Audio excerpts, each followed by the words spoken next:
fiscal policy from 1946 to present. The impact of the war on the Philippine economy. Economy was effectively desperate as Manila, the capital, was razed to the ground while the rest of the Philippines was relatively untouched. In the time, the highly agricultural economy was disrupted. The United States declared the Philippines independent. In that time, the dependency of the Philippines to the Americans was an opportunity to be taken off by the former colonial administrators. In 1949, the economic situation was so problematic.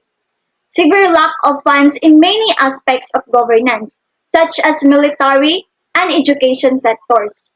No efforts were made to improve tax collection.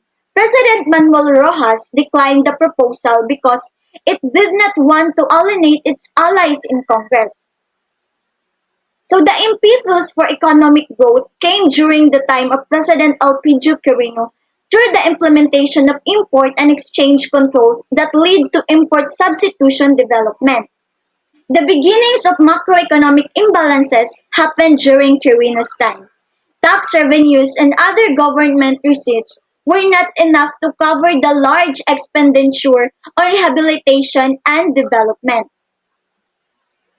The succeeding presidents Magsaysay, Garcia, and Macapagal promised to study the tax structure and policy of the country through the creation of a tax commission in 1959 by means of Republic Act number 2211. So it is the way for more robust and efficient tax collection scheme.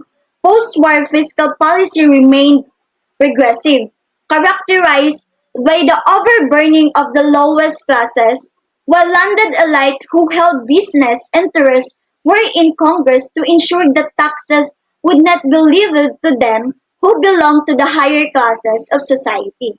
Post-republic also saw a rise in corruption. Congress did not pass any tax legislation from 1959 to 1968.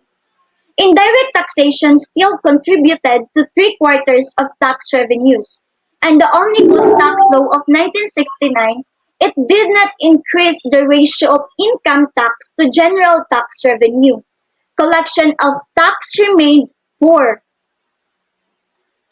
Under the Marcos authoritarian regime, the tax system remained regressive. During the latter part of the Marcos years 1981 to 1985, the tax system was still heavily dependent on indirect taxes, which made up 70% of total tax collection. So the tax system also remained unresponsive. As Corazon Aquino took the helm of the government after EDSA revolution, she reformed the tax system through the 1986 Tax Reform Program. This program aims to improve the responsiveness of tax system. So a major reform in the tax system introduced under the term of Aquino was the introduction of the value-added tax or the VAT. The following features are uniform rate of 10% on sale of domestic and imported goods and services and 0% on exports and foreign currency denominated sales.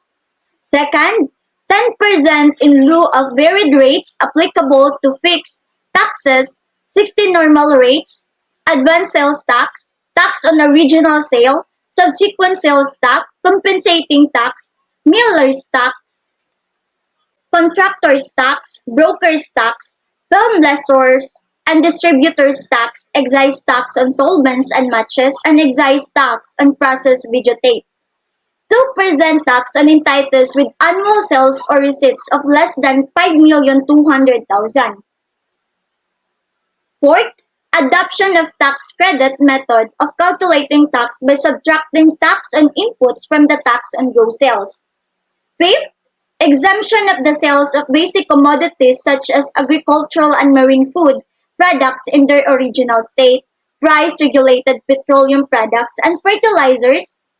Sixth, additional 20% tax on non-essential articles such as perfumes, toilet water, yacht, and other vessels for pleasure and sports. The BAT law was signed in 1986 and put to effect in 1988. Tax reform came the administrative reforms, which is the restructuring of Department of Finance and its attached agency.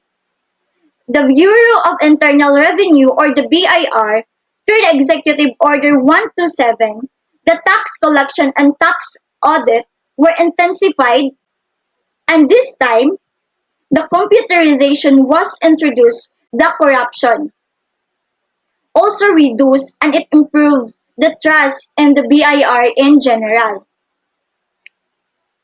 A greater political stability during the administration of Fidel Ramos in 1993 allowed for continued economic growth.